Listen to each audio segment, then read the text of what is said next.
बच्चों आज हम करेंगे क्वेश्चन नंबर 3 है डीके गोयल का क्लास 11th का फाइनेंशियल स्टेटमेंट। अब हमें इसमें क्या फाइंड आउट करना है बच्चों, इसमें लिखा है calculate cost of goods sold, cost निकालने हैं हमें गुड्स की। तो सिंपल सी बात है, सबसे पहले हम फॉर्मूला लिखेंगे। तो फॉर्मूला क्या होता है बच्चे, सेल इक्वल्स टू में कॉस्ट प्लस प्रॉफिट।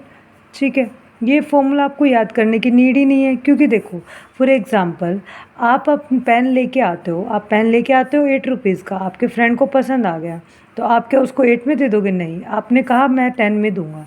तो यानी सेल का मतलब होता है कॉस्ट जो लगी प्लस में आपने जो प्रॉफिट कमाया, तो वो क्या हुआ, सेल हुआ।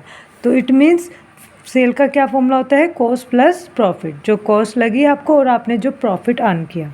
ठीक है, या फिर आपको लॉस हुआ, वो भी एक सेल का फॉर्मूला है। जैसे कि आप पेन 8 का लेके आए, ठीक है, और आपने उसको सेल कर दिया 6 में, तो सिंपल सी बात है, तो 2 रुपीज़ का क्या हो रहा है, लॉस हो रहा है।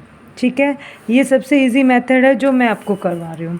तो सबसे पहले आप क्या करोगे बच्चों, जो भी आपको डाटा दिया हुआ है वो आप राइट कर लोगे ट्रेडिंग अकाउंट में, क्योंकि हमें प्रॉफिट चाहिए कॉस्ट के लिए। तो हम क्या करेंगे, सबसे पहले लिखेंगे to opening stock. Opening stock हमें कितना दिया हुआ है, 40,000 टू नेट परचेज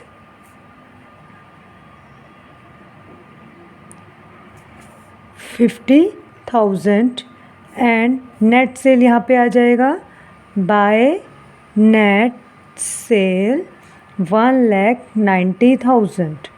और हमें क्या दिया हुआ है, वेजेस दिए हुए हैं 10,000 के, वो हम यहाँ पे डेबिट साइड में लिखेंगे, वेजेस 10,000। रेंट कहाँ आता है बच्चों, रेंट P&L में आता है क्योंकि वो ऑफिस का एक्सपेंस है। और क्या आएगा बच्चों, टू बाय क्लोजिंग स्टॉक, वो हमें दिया हुआ है 15,000। अब हम यहाँ पे टोटल करेंगे तो ये हमारा आएगा 2,05,000।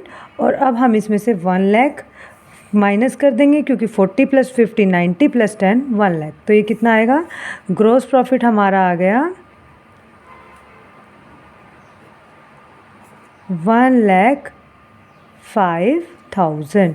अब कॉस्ट निकालने का सिंपल फॉर्मूला है, सेल का फॉर्मूला लिखेंगे तो कॉस्ट आ जाएगी। सेल का फॉर्मूला आपको पता है क्या होता है, सेल इक्वल्स टू में कॉस्ट प्लस प्रॉफिट।